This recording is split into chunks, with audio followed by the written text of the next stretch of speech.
Jeremy Min, and the topic that I am speaking about is calling a convention to amend the Constitution. Do you know how the U.S. Constitution can be amended? There are two ways. First, states can either call a convention or the legislative branch votes on a decision.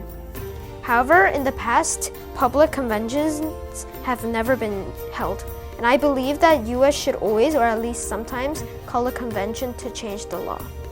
This is because conventions allow there to be more democracy when it comes to lawmaking in the U.S. In addition, it also leaves less government corruption. Finally, they support freedom of speech. To begin with, calling a convention creates more democracy. It lets citizens to reveal what they want. In addition, if only the government takes part, it is very unfair.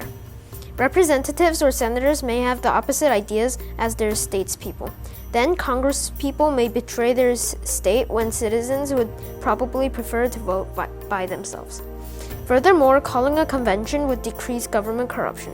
When the legislative branch argues, some of them may have been bribed, or they could have simply suddenly changed their ideas at the last moment to influence results. The government may sometimes not approve of a law that they think is bad for them. In an example, every time the Equal Rights Amendment was brought upon the government, it was disapproved. In addition, when African Americans tried to gain civil rights, they were turned down.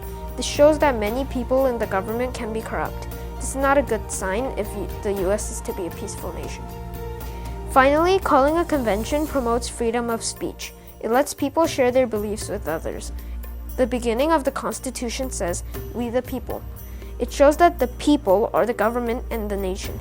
Thus, conventions let the government know how the people feel and their complaints more close.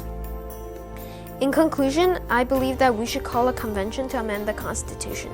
First of all, it gives more democracy to the U.S. It also lessens government corruption. Finally, it supports freedom of speech. What do you think? Thank you.